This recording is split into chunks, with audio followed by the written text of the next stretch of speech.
Assalamualaikum anak-anak, hari ini kita akan mempelajari teks berita, khususnya struktur dan kebahasaan teks berita. Berikut KD-nya. 3.1 Menelaah struktur dan kebahasaan teks berita yang membanggakan dan memotivasi. Tujuannya yang pertama, peserta didik mampu menjelaskan struktur dan kebahasaan teks berita. Yang kedua, peserta didik mampu menelaah struktur dan kebahasaan teks berita. Submaterinya yang pertama yaitu struktur dan kebahasaan teks berita. Hari ini kita akan membahas kaidah kebahasaan teks berita. Sebuah teks mempunyai kaidah atau aturan tersendiri tentang kebahasaan. Kaidah tersebut dapat dijadikan sebagai ciri ataupun pembeda dengan teks lain. Mari kita bahas kaidah kebahasaan teks berita. Yang pertama, kaidah kebahasaan teks berita yaitu menggunakan kata baku. Kata baku sendiri merupakan kata yang sesuai dengan pedoman atau kaidah bahasa yang ditetapkan oleh. Berikutnya adalah ciri-ciri kata baku. Yang pertama, kata baku tidak dipengaruhi oleh bahasa daerah ataupun bahasa asing. Yang kedua, kata baku sesuai dengan konteks kalimat dan tidak rancu. Dan yang ketiga, tidak mengandung arti pleonasme. Nah, berikut ini ada contoh kata baku dan tidak baku. Coba dilihat.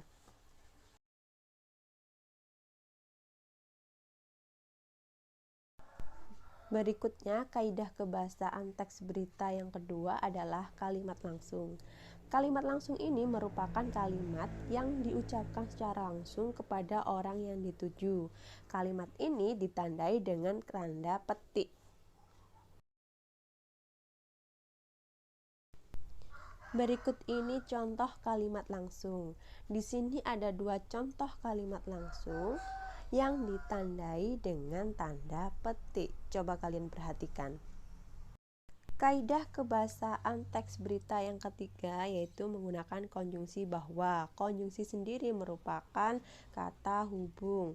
Konjungsi bahwa berfungsi sebagai penerang kata yang diikutinya. Contohnya, sejumlah staf apel Manado mengatakan bahwa bla bla bla. Nah, di sini adalah contohnya ya. Selanjutnya yaitu menggunakan kata kerja mental. Kata kerja mental merupakan kata yang terkait dengan kegiatan dari hasil pemikiran. Contohnya, di sini ada contohnya yaitu memikirkan, membayangkan, berasumsi, berpraduga, berkesimpulan, dan beranalogi. Ini adalah contoh dari kata kerja mental. Yang keempat yaitu menggunakan kata keterangan waktu dan tempat. Nah, di sini penggunaan kata keterangan waktu dan tempat sebagai konsekuensi yang diperlukan untuk melengkapi unsur yaitu kapan dan di mana. Berikutnya kaidah kebahasaan teks berita yaitu menggunakan konjungsi temporal. Konjungsi temporal merupakan konjungsi yang menjelaskan hubungan waktu antara dua hal atau peristiwa.